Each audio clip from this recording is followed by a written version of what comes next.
Professor Dershowitz, you say that President Trump is right to say that special counsel should never have been appointed. Can you explain that? Because he is very publicly echoing your argument.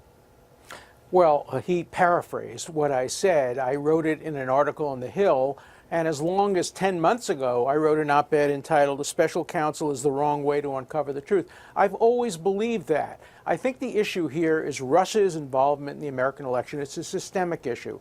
We should have appointed a bipartisan, nonpartisan commission like they do in England and in Israel to do an open investigation, which the public could see, about Russia's involvement in elections and how to stop it.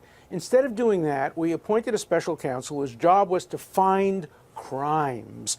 Whether there were crimes or not, we still don't know. Collusion is not a crime.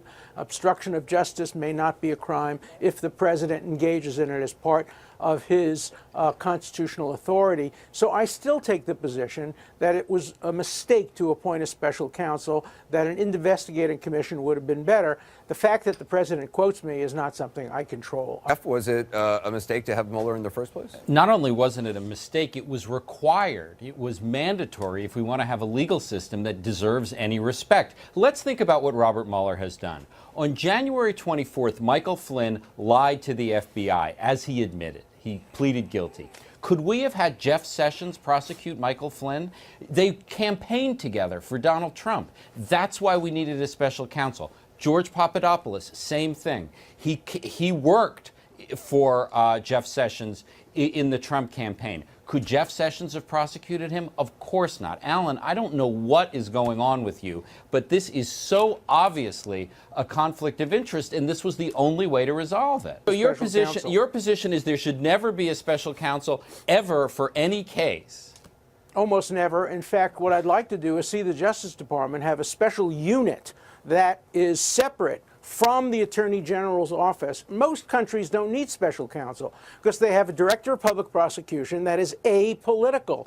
We have a situation where the Attorney General is both an advisor to the president and the chief prosecution officer. That's the only reason we need special counsel. We're the only democracy in the world that has special counsel, and it's a bad approach. How has this come about that in every situation over the past year you have been carrying water for Donald Trump? This is not who you used to be, and you are doing this over and over again in situations that are just obviously ripe with conflict of interest, and it's just like, what's happened to you? What conflict of interest? I attacked President Trump. Not you. I'm talking about not your conflict of interest, these conflicts of interest. I attacked President Trump for his banning of Muslims. I attacked President Trump for leaking material about to Russia. I've attacked President Trump for many, many things. I'm not carrying his water. I'm saying exactly the same thing I said for 50 years. And Jeffrey, you ought to know that. You were my student. I have never deviated from this. I have never deviated from this point. But you know, now, the fact that it applies to Trump now, rather than applying to Bill Clinton, is why people like you have turned against me. Don't you understand that principle requires bipartisanship and nonpartisanship? And that's who I am and have always been.